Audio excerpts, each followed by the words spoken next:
Okay, today we are going to cover our last topic. Sebenarnya our last topic is topic 6. Topic 6 has been embedded in your assignment. And your assignment tu is your topic 6 sebenarnya dah cover. So for your test, it is up until topic 5 lah. So topic 5 is on organization as consumer, kan? As I have told you earlier, before this, we emphasize more on individuals as consumer, and individuals' purchasing behavior is far more different than the organization purchasing behavior. Dia jadi amat berbeza sebab kita beli sebagai individu, kita beli sikit. Sebagai organisasi, kita beli besar. Dan organisasi ada SOP, kita beli tak ada SOP. Saya rasa as individual, kita punya paling teruk pun kita akan buat information search. Tapi for organisation, other than information search, you have to do tiga sebut harga kan, quotation, and with higher amount of purchase, sometimes you have to issue tender. Okay. So what are the learning objectives that we are going to cover today? Is first to examine the external and internal factors influence organizational culture. Before this, as individual, we also learn the external and internal factors that influences our purchasing behavior. And then we are also going to understand organizational purchase decision process. Dia berbeza dengan individual purchase decision process. Okay. Okay. Macam ni berbeza kan, macam ada orang for example this advertisement if it is intended for end user untuk kita sebagai individu untuk beli ni, iklan dia akan jadi lain. Yang ini iklan untuk kepada orang yang nak buat bisnes juga. Sebab tu you kena bezakan. Iklan kalau macam saya individu, saya nak beli, mungkin satu RM50, beli dua jadi RM80. Tapi for organisation macam iklan ni untuk bagi orang yang nak start business. So maknanya B2B. This iklan is consider B2B punya advertisement, in which business to business. Jadi nampak iklan pun lain. Ini untuk orang nak start business. Okay. Ni make money by starting young living business. Sama juga kan. Iklan dia akan jadi lain. Cara dia macam mana nak tarik orang berbanding iklan kepada individu adalah berbeza. Okay. In organizational behavior, you have organizational culture. You have purchase situation and also decision making unit. Kena ingat decision making unit. Okay, for example, organizational culture are different. For example, organization such as a government, cara dia membuat pembelian lain, their culture is different. Kan, they have a lot of SOP. And then if we are compared to private sectors pun berbeza. Sebagai contoh, you have SME, small and medium enterprises kan, company kecil. Contohnya company yang bukan senyap berhad, company enterprise. Cara dia beli lain, mungkin tak perlu pun ada 3 quotation. Kan, mungkin tak perlu tanya orang sebab mungkin dia sole proprietor seorang aja dalam organisation dia. Cara nak beli lain. Kemudian partnership lain. Kemungkinan sendirian berhad lain. Cara-cara membeli pun, culture pun lain. And purchase situation is also different. Ada banyak purchase situation. Sometimes immediate. Okay, dalam kerajaan pun dia ada. Dipanggil bajet luar jangka. Contohnya kita macam kerajaan Malaysia kan, dia tak bajet COVID in 2020. Tiba-tiba dia terpaksa keluarkan bajet untuk berapa bilion untuk beli vaksin. Kan, untuk beli vaksin, untuk buat field hospital dekat MAEPS. Itu dipanggil bajet luar jangka kalau dalam kerajaan. So dalam company dia ada macam-macam nama.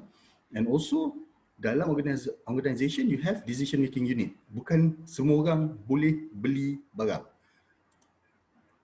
Kecuali sebab tu nanti you akan tengok different situation. Contohnya macam benda-benda rencam. Sebagai contoh pen, pensel, tak perlu sampai decision dia ke decision making unit untuk buat, ataupun kan maknanya you boleh request tu beli. Tapi contohnya macam Usim tiba-tiba nak beli kenderaan. So dia perlu pergi ke decision making unit. Dalam Usim kita ada KTK, Jawatan Kuasa Tetap Kewangan, Jawatan Kuasa Kewangan Tetap. So maknanya ada PTJ request, okey, contohnya FAM nak beli van, FPQS nak beli van. So cadangan tu akan masuk ke JKTK akan kata okey, kita beli berapa ni spesifik, beli berapa apa ni semua, kemudian akan pergi ke Jawatan Kuasa Tender.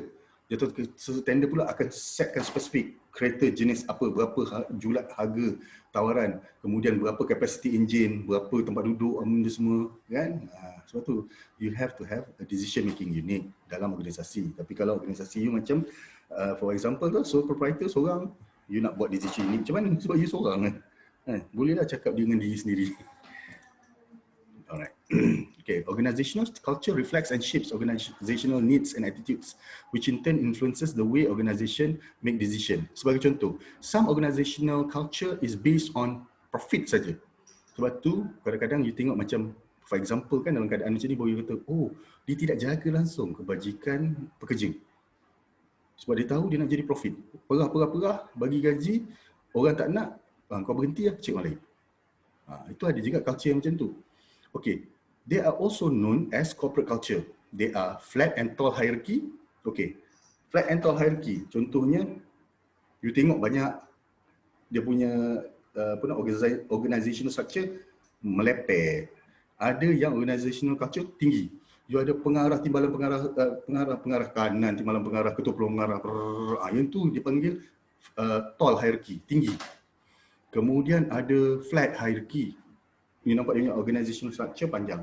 Lepas tu ada dalam ni yang dulu dipanggil triangle. Triangle ni nampak seorang bos. Lepas tu ada ni staff. Kemudian ada inverted triangle macam ni. They are organization back for the past 10 years back in Malaysia. There's a lot of GLC yang menggunakan inverted triangle. Bos banyak, kerja kurang. Orang yang bawah makin sikit. So yang buat decision banyak. Pun ada di Malaysia for the past 10 years. Banyak GLC yang baru, dia gunakan inverted triangle punya corporate culture. Kemudian ada culture yang casual and formal attire, macam kerajaan nampak pakai tie.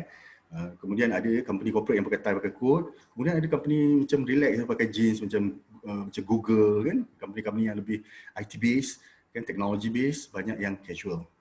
Macam contohnya macam si Steve Jobs dulu jalan-jalan tak pakai kasut pun, tak pakai slipper pun dekat dalam office. For example macam Sony, they are loyal employees. Okay, kalau kita lihat kan organizational culture typical, for example for Japanese company, mesti dah dia macam satu organisasi beehive, macam apa orang panggil tu? Bukan lebah. Kan? Dia ada queen, dia ada apa semua, kan dia setia. You nampak kan? Contohnya kalau kilang-kilang Jepun kat sini, dia tanya makcik-makcik, dah berapa tahun kerja? 20. Banyak orang dia loyal Berbeza dengan company-company yang baru, kebanyakan dia punya employee turnover lebih tinggi. Orang okey pergi ke tempat lain, Kemudian for example Mercedes pula believes in corporate social responsibility. In Malaysia there's a lot of GLC yang believe in corporate social responsibility, especially macam Maybank kita nampak, Petronas, TM kan. So in the Malaysian punya scope. Jadi remember tadi saya cerita tentang DMU, decision making units. Ni kena ingat Decision making units are the individuals in an organisation who participate in making purchase decision. Orang ni saja yang involved. Katakan your company you ada 5,000 orang. Kan, company yang besar contohnya macam manufacturing company. Normally manufacturing companies dia punya company besar. Tetapi the DMU ni, individuals yang involved in DMU tak ramai, mungkin 10 orang jawatan kuasa yang participate in making purchase decision. And they function as buying centers when they consist of individuals from various areas. Contohnya macam Proton kan, untuk pembelian. Dalam jawatan kuasa ni mungkin ada yang engineering, manufacturing, assembly, marketing, finance. So dia ambil seorang-seorang tu, jadikan jawatan kuasa pembelian. Menjadikan DMU dalam organisasi tersebut. Dia akan campur. Dia bukan, DMU ni bukan spesifik jabatan tau. Dia tak ada jabatan. Dia selalunya bukan ad hoc. Dia ialah satu jabatan kuasa yang ditubuhkan yang menggabungkan orang daripada various departments. Okey, ingat tak tadi saya cerita tentang situasi pembelian, purchase situation. One is straight rebuy, modified rebuy, new task. Sebenarnya ada lagi yang macam tadi lah, apa nama, luar jangka. Okay. Straight rebuy ni macam benda biasa, you tak perlu fikir lagi. Macam beli pensel, beli stapler, kan? Benda-benda yang biasa. Contohnya office buy A4 paper. That is straight rebuy. Okay, department akan beritahu, okay, A4 dah nak habis, toner dah nak habis.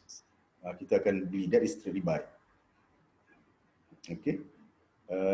Modified rebuy macam tu lah, macam Pro 2 kan, selalu apa tu, kalau you jual untuk individu, tapi jual untuk satuan teksi, so dia ada color dia sendiri. Ataupun contoh, you sekarang ialah company yang buat t-shirt, lepas tu ada request daripada USIM nak buat t-shirt USIM, baju korporat USIM, so dia ada modified rebuy. Kemudian new task. New task ni macam tiba-tiba, okay, kita punya sistem ni dah obsolete, kita dah 20 tahun pakai sistem komputer yang sama. Okay, kita nak beli yang baru. Itu ialah new task. Sebab kita tak beli selalu. Kita tak beli selalu, mungkin beli sekali ataupun beli selepas 10 tahun. Kita kena, contohnya macam kenderaan juga. Lepas 10 tahun, lepas tu kata, kita kena beli company car baru. Kita kena beli mesin baru selepas 15 tahun. Kita kena tukar sistem IT baru. Kita kena beli bangunan baru, kita nak pindah sebab kilang kita sekarang dah tak muat. Itu ialah new task. Ataupun macam tadilah, macam saya kata tadi, emergency, contohnya kilang terbakar, kita kena relocate, kan? Banyak benda. Okey, dalam purchase situation juga kena ingat, bukan setakat membeli barang. Selalu orang kata beli, tapi subscribe to services, menyewa pun jatuh dalam purchase situation. Okay. Internal factors influencing organizational culture. Faktor-faktor dalaman yang mempengaruhi organizational culture. One is organizational values. Value, contohnya TNB. Integrity, customer focus, business excellence, caring. So, semua aktiviti perniagaan dia fokus on dia punya value. Macam contohnya saya di USIM Tijarah, our value is, kami punya tagline is menjana melalui kebitaraan. So what is our niche? What is USIM's niche? USIM's niche, our niche is education. So kalau kita punya fokus adalah pembelian, kita pun fokus on education. Contohnya saya di USIM Tijarah, saya tak nak buat solar energy punya projek, saya tak nak buat tanam pisang, saya tak nak buat kelapa sawit sebab saya tahu USIM kepakaran dia education. So saya nak buat apa? Saya nak buat kuliah swasta, saya nak buat training, saya nak buat consultation, semua benda yang berkaitan dengan education. Sebab tu dia kata, apa faktor yang influence organizational culture dalam pembelian juga, iaitu values, nilai dalam organisasi tersebut. Kedua ialah perception. Perception. Business buyers prefer to do business with firms they know, like and trust. Macam kita, kalau company kita nak beli barang, kita akan cari company yang kita boleh trust. Kita tak boleh kata kita nak buat pembelian, kita cari company baru. Kita risau sebab some of our purchase is big. Kita kata, contohnya, one manufacturing company, they want to replace their machinery. Takkan dia nak beli, company baru ni, saya nak beli mesin saya harga 5 juta. Kalau rosak, support dia okey ke? Company ni boleh tahan lama ke? So sebab tu dia kata perception. Business buyers prefer to do business with firms they know, like and trust. Okay. And then learning. Positive experience that are rewarding tend to be repeated. Negative experience may lead to avoidance behavior. Okay. Yang ini exactly the same, sama macam individual buyers. Kalau benda kita ada negative experience, kita tak akan beli lagi. Kalau kita ada positive experience, kita akan beli lagi pada company itu. Tetapi dalam organizational purchase ni dia bahaya sikit. Sebab industri ni kadang-kadang ada industri yang tak ramai player. Contohnya ada industri yang niche. Dia punya dalam industri tu mungkin ada 100 company tapi ada 5 yang besar. Tapi 5 yang besar tu kalau dah blacklist company you, company-company yang kecil pun takut nak beli daripada you. Berbeza dengan individu kalau dia tak sedap apa, tak apalah, mungkin kita hilang 5-6 orang. Tapi kalau company ni, dia punya purchase 5-6 juta, sekali hilang, berjuta-juta je hilang.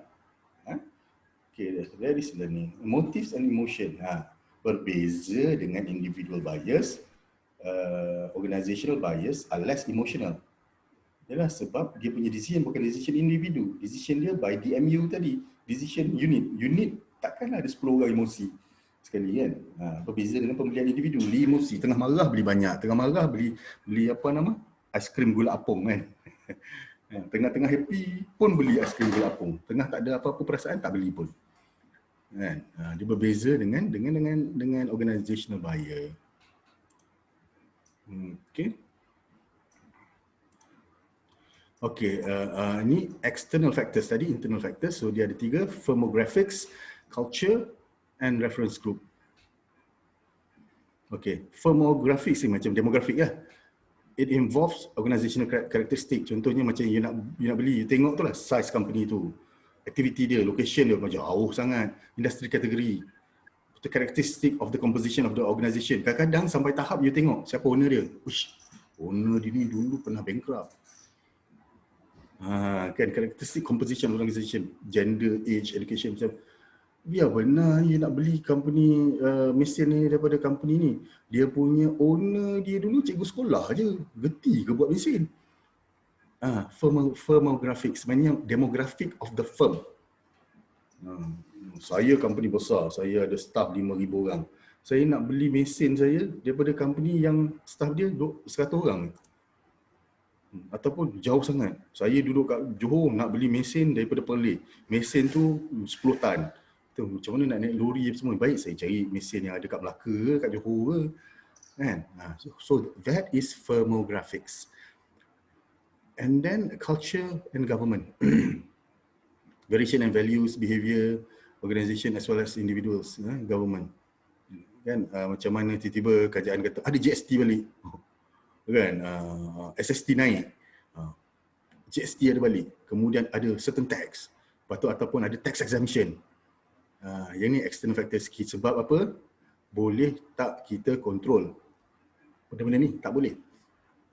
Kemudian reference group. Macam ni lah saya kata, sama macam individu, company pun bercakap sama satu sama lain. Kan? Macam saya katakan, kita ni company sederhana, kita nak buat satu pembelian besar. Kadang-kadang kita tanya kat company besar, you hari tu replace mesin ni you beli kat mana? So kita dalam organisasi juga kan, in the industry punya landscape, reference group juga wujud. Okay, steps in organizational decision process. Problem recognition macam biasa, sama dengan individu. Problem recognition, information search, evaluation and selection, and purchase decision and implementation, and usage and post-purchase evaluation. Exactly the same as individual decision process kan? Dalam membuat pembelian. Exactly the same. Tak ada beza. Cuma, okay, problem recognition done not by individuals, by department. Mungkin department marketing kata, kita kena pakai sistem baru. Information search, mungkin ada department yang bertanggungjawab tu. Evaluation and selection, bukan maybe. This is being done by the DMU. Being done by DMU. Yang ni, usage and post-purchase evaluation is done by the department yang asalnya masalah ni ada. Itu je beza. Beza dia lah players in the decision making. Kan? The steps in decision making process are the same. The difference is only the players within the process. Macam ni percentage involved in each stage of decision making. Need recognition. Contohnya high-tech organization. Need recognition paling tinggi dibuat oleh head of department. Nak beli produk, spec dia kan, head department. Supplier, head department. Head department banyak kerja ni. Quotation proposal, head department. Evaluating quotation, head department. Final support, final product supply selection, head department and top management. Ada apa soalan tadi? Ada yang nak tanya? Tak ada? Sebab tu you tengok decision making jarang dibuat oleh inilah, bukan jarang lah, bila dia dah sampai ke tahap membuat keputusan, banyak diambil oleh board director, top management and head of department. Tapi to recognize kan the problems, kebanyakan dia jatuh pada ni orang bawah-bawah, head of department, lab technician, kan banyak ni. So you boleh nampak as the go through the decision making steps, you nampak perubahan daripada bawah naik ke atas. Bila dah nak buat final product decision, naik ke top management and board of directors. Tapi tak adalah nak beli pensil dengan kertas pergi ke board director kan. Okay, ni macam ni tadi, information search. You have formal information and informal information search. Okay, berbeza dengan individu. Individu selalu search kat online Tapi dulu saya tahu COVID ni dia lain sikit lah. Dulu kalau industrial buy, industrial purchases, kita akan hantar wakil ke expo industri. Kan ada expo mesin, expo apa. Itu you akan nampak orang akan datang, dia akan hantar purchasing manager tengok spec, so balik baru tu. So information search tu ada yang formal, ada informal. Ini macam tadi lah, yang informal tadi include discuss with sales representative, attend trade shows, read industry specific journals. Yang itu ialah informal. Yang formal, site visit, evaluate potential vendor, lab test, investigation of possible product specification. Sekarang dalam COVID pun ada online trade shows. Dah ada, starting from this year dah ada. Dulu physical kan, sekarang dah ada online trade shows. Okay. Evaluation and selection. Tengok siapa yang terlibat juga. Siapa yang terlibat, dia akan tunjuk siapa yang terlibat. Okay. Purchase and decision implementation, usage and post purchase, after sales service. Okay, difference between organizational and individual buying process. Nampak step sama, apa beza? Business and individuals. Problem recognition. Nampak tak? Ini berlaku bila dia rasa keperluan tu ada. Business, dia tak boleh buat macam tu. Dia kena budget dulu, dia kena, okey, dalam masa tahun ni kita akan tukar toner sebanyak 4 kali. Kalau company punya problem recognition sama macam consumer, dah lama company tutup. Tiba-tiba mesin kita jam, tukar. Mana boleh? Dia kena budget, okey, mesin kita ni dah nak expired lagi 2 tahun. So kita perlu dalam masa, katakan mesin tu punya jangka hayat ialah 10 tahun. So tahun ke-8 company dah cari baru. Dah cari tahun ke-9 dia beli.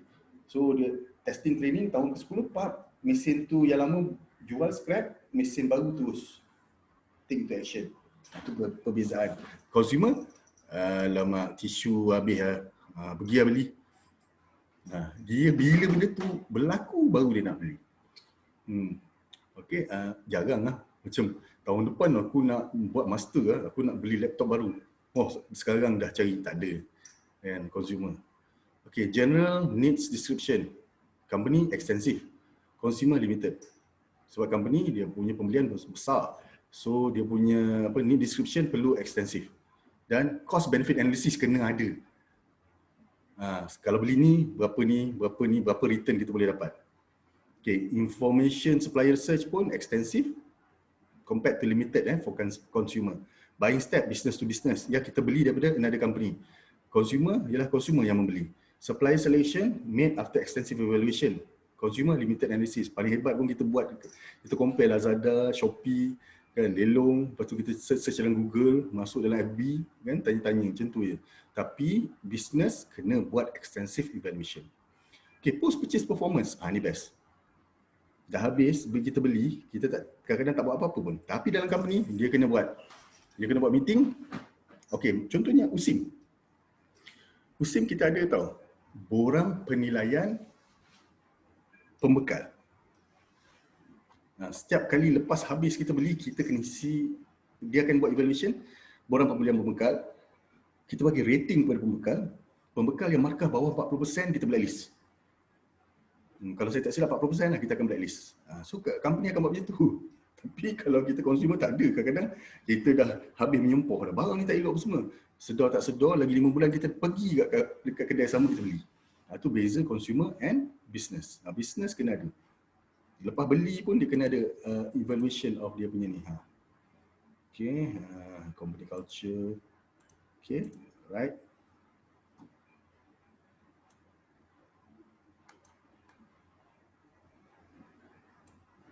Okay, for that part ada soalan tak? Sebab saya nak sambung.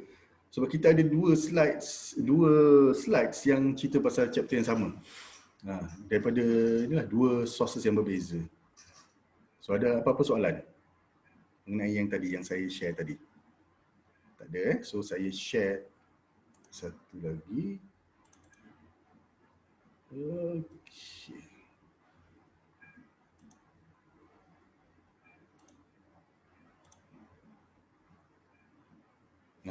Ini kita punya kesimpulan lah. We have covered what is consumer behavior. We have covered the external factors influence consumer behavior. We have covered the internal influences of consumer behavior and consumer decision making process. This, bayangkan kita ada lima topics, right? 5 topics. 4 of those 5 topics cover individual. Kan? So yang kita cover sekarang itulah yang organization as consumer. Okay, ni sama juga macam tadi. Kan, menjadi usahawan kita bantu. Nak jadi usahawan kopi lah. Kan, ingin pasarkan produk anda di TV. Sekarang ada radio kan. Apa nama company tu? Kat dalam Astro dia kata ingin menembusi pasaran. So ada banyak. Dan juga scammer pun banyak sekarang. Kan, ingin berniaga dengan duit KWSP, Aisina pun ada juga. Ingin melabur dalam ni kata bukan setakat sekarang orang nak suruh orang buat bisnes, orang scammer pun ramai. Ini contoh-contoh elak kan, organization as consumer. Saya rasa sama je ni tadi. Organizational buying behavior tadi kita dah cerita, external internal factors and okay.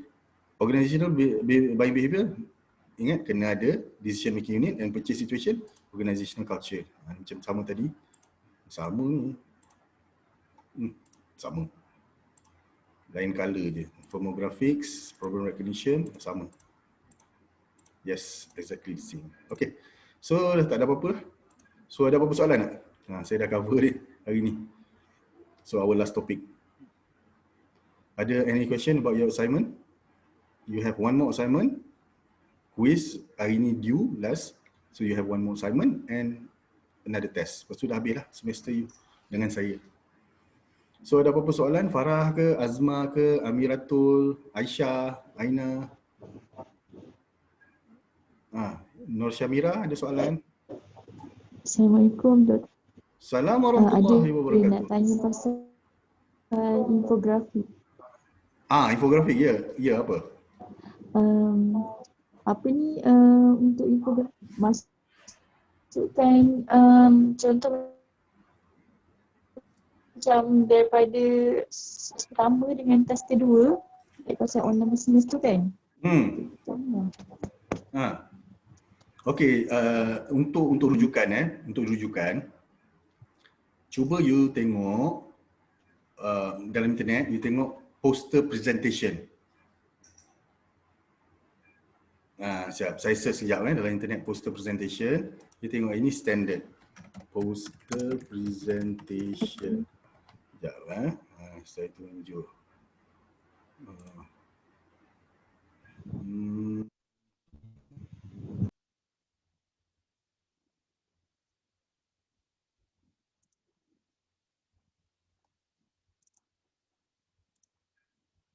Sekejap saya buka ni.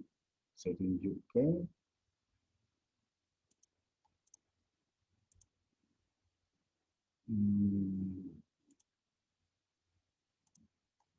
Okey, kita tengok macam ni Okey, apa tajuk you tadi? Kan?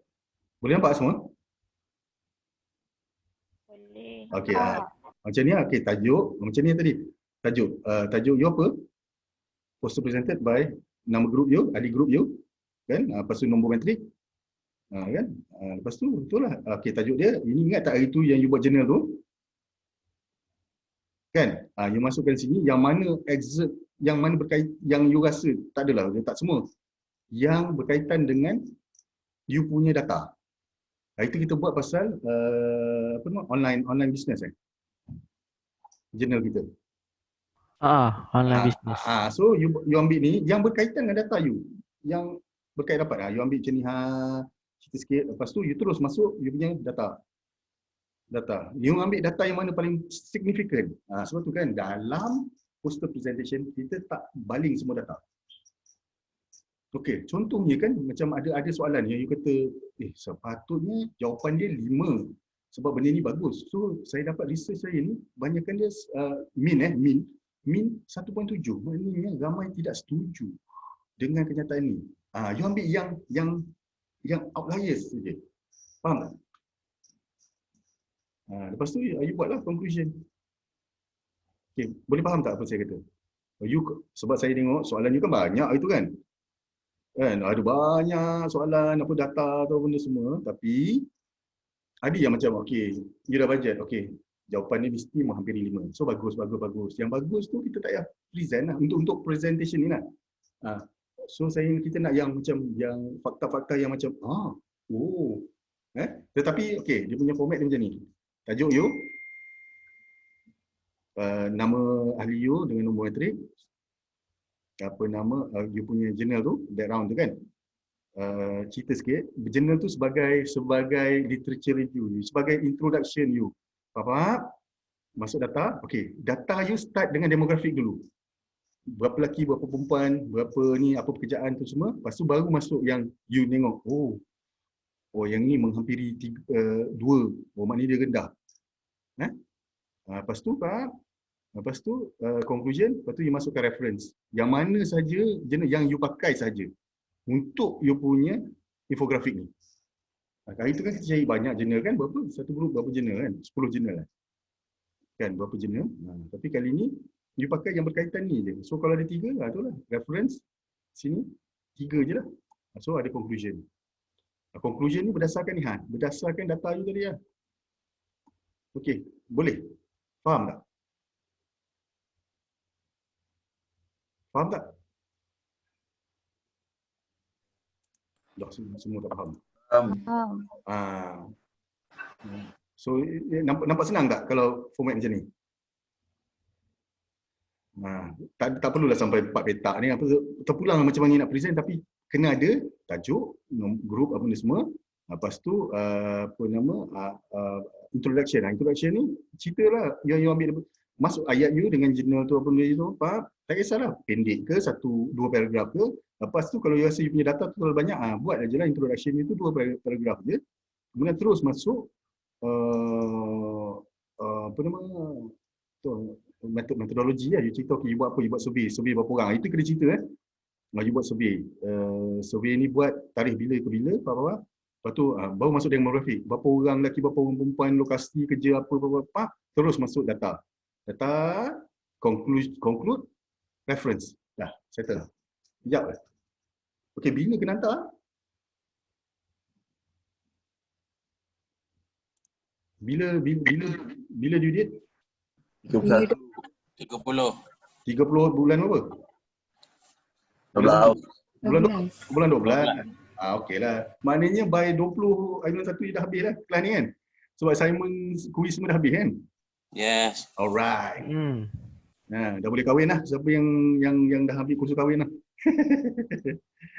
Siapa yang nak melancong ke, nak cuti ke apa semua, pergilah.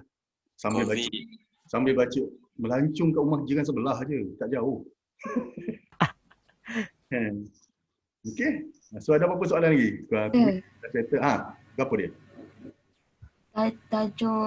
Tajuk infografik tu, tajuk questionnaire kita ke ataupun tajuk yang kita create sendiri? Tajuk yang you create sendiri berdasarkan data you. Contohnya you dapat satu penemuan yang pelik kan dalam tu. So you jadikan penemuan pelik tu sebagai tajuk you.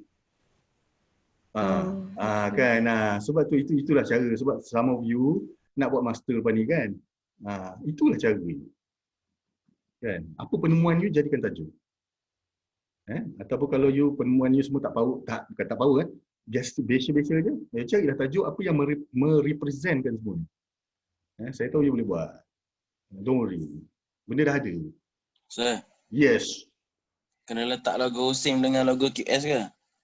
Tak. Asal nak letak logo apa lagi? Nak letak logo BMW.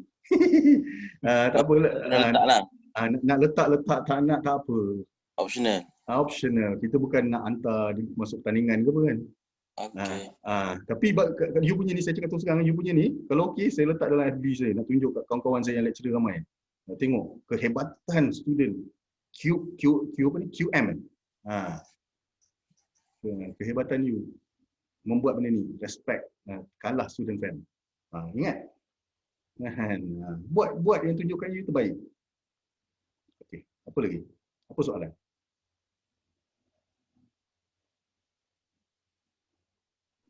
Doktor, Yes. untuk saiz A0 ke A3? You nak buat A0 saya tak boleh baca kan, besar sangat. You buat A3 muat lah. Muat lah, tulisan pun font pun 8 kan. Terlebih muat. Terlebih muat Kalau A0 dah tak ada idea nak buat apa. Letak gambar sendiri, gambar grup, gambar kucing apa semua kan. Buatlah sebab saya tahu hari tu you risau sebab you ingat kena letak semua data kan. Letak semua data, pintu rumah penuh kan. So buat apa yang penting aja, yang macam you rasa significant kan. Okey? Apa lagi soalan? Sebab saya ada ni meeting lembaga pengarah ni pukul 10. Sebab tu saya tak boleh habis sampai pukul 11 hari ni. Ada apa-apa? Tak ada kan? Okey, nanti you tunggulah kita punya, saya tahu minggu depan ada kelas kita ada. Okey? Sebab saya dah cover apa ni semua dan sebenarnya kan dalam online learning ni kita ada synchronous dengan asynchronous. Kan? Ingat kalau you buka video ke, you buka apa semua, jangan lupa letakkan, kan ada satu borang kehadiran untuk online punya barang kan. You buka slides ke apa semua, you masukkan dalam tu. Itu pun kira kehadiran you. Don't worry. Sir, Ya. infografik ni kena bentang minggu depan? Oh tidak. Oh, No. Oh. Sebab dalam Sebab- post ada tulis presentation. Itulah namanya inilah presentation. You presentkan benda ni dalam bentuk infografik. Maknanya data-data you di-present dalam bentuk infografik. Bukan you kena present infografik. Don't worry. Saya rasa what I am requesting from you pun sebenarnya dah lebih daripada apa yang bukan lebih daripada apa sepatutnya. Saya nak ini quality student SIM keluarkan. Kan? You selalu buat benda-benda macam ni. Untuk subjek lain, selalu buat.